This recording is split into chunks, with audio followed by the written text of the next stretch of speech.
Now again, in verse 21, we read, "But the Lord was with Joseph, and showed him mercy, and gave him favor in the sight of the keeper of the prison.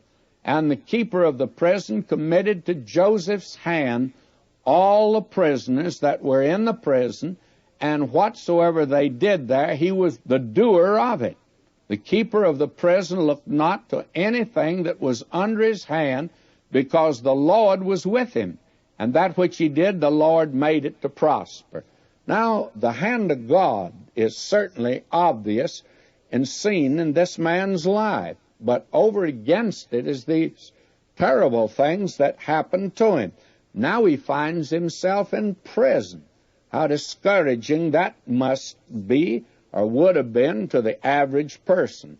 But the interesting thing is, we're told the Lord's with Joseph. He didn't appear to him as he did to the other patriarchs, and he showed him mercy.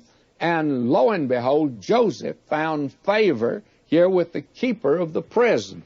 Now, I think he was naturally a very attractive young man, and a man of tremendous ability. I think that is true beyond a shadow of a doubt, that he was a man of remarkable ability. But the important thing is, all of that would have come to naught had not God been with him. And God was with this young man, and God was leading him. All of this is moving to the accomplishment of a purpose in this young man's life. Now, Joseph recognized that, and when he recognized that, that gave him a buoyancy, an attitude of optimism. The circumstances did not get him down. He lived on top of his circumstances. I have a preacher friend of mine, and he tells me that my problem is the circumstances are all on top of me, and I never live on top of my circumstances. Well, I'm of the opinion that that's true to a certain extent. I think many of us may be that way. But certainly this boy here is one that's living on top of his circumstances, and the Lord is with him, and he recognizes that the hand of God's in his life, and he never was discouraged. They say, you know, that discouragement is one of the finest weapons that Satan has, discouragement and disappointment. But this young man seems to have surmounted all of his circumstances. And we find here the chastening of the Lord. It's grievous at the time, but it's going to yield a peaceable fruit of righteousness in the life of this boy.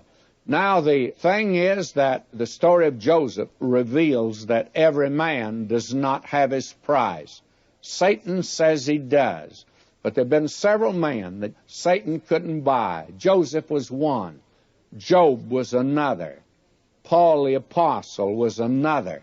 These were men, and there have been many of them, that Satan can't buy. He certainly despises mankind. And poor old Potiphar here, he's the one to be pitied, and not Joseph, actually.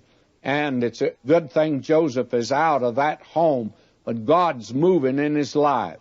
Was it the will of God for Joseph to be put in prison? Well, it's almost essential for him to be there.